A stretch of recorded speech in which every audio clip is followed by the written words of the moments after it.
มื้อในได้เป็นวันที่1เงินเดือนก็ออกข้างไผข้างมันนั่นน่ะแหน่แกยองได้เงินเดือนก็ออก6ค่ำแล้วก็มานับด้วยกะจะจ่ายมื้อเดือนป่นหมดก็หือเพราะว่าแกยองซื้อสังใจสังกว่าในก็แกยองได้มาเตรียมไว้1 บาท2 บาทได้ก็แกยองได้เตรียมไว้ติ๊กๆกำในแท้เพราะว่าเฮาเตรียมไว้ในเฮาก็ติไลฮู้นั่นน่ะแหน่อันเฮาซื้อกว่า1เหรียญในมันติไลเจ้อ5อำไลเจ้อ5โคนเฮาซื้อมาเจ้นั่นเป็นนางยิ่งในน่ะแหน่มังมิ้วก็คาไลหมักติ๊บหมักต๊อบมันเนี่ยปันนี้บ่เจ้าในก็ซื้อมามังมิ้วก็ซ้ำมึงซื้อมาเสมเจ้อเจ้าในก็เปึงเงินหลายๆเพราะว่าเฮาเตรียมไว้ที่หน้าปรับในแต่เฮาในก็ตุ้ยขึ้นว่าอันละเฮาซื้อมาเสียยอมเจ้อเพราะว่าเหลือน้ามาแทงในก็เฮาก็บ่ดูซื้อนั่นน่ะแหน่มันได้ก็ติยอมไลก็จะจ่ายเฮา1เหรียญ1อีทอันนั้นก็ติเป็นดอกไล่เก็บเงินแก่ยงกูก็รู้เก็บเงินกันจังหือพองยงเฮ็ดมาจังไหนก็มี2-3เดือนเยอะมันในก็ลดย่อมก็จะจ่ายได้เต้ยันเพราะว่าอันละเฮาบ่ดูติๆก็เฮาบ่ดูซื้ออันนั้นก็เงินตาได้จ่ายในเหรียญที่7ในเสยาวก็เงินตาได้โอนมื้อเฮือนก็เฮ็ดไว้ยา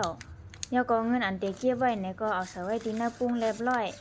อันนั้นแอบในก็จะเป็นเงินตาจะจ่ายในเหรียญในเงินจ่ายก็เอาไว้ทีนึงเงินตาได้โอนมื้อเฮือนก็ไว้ทีนึงอันนั้นได้เป็นเงินตาได้โอนมื้อเฮือน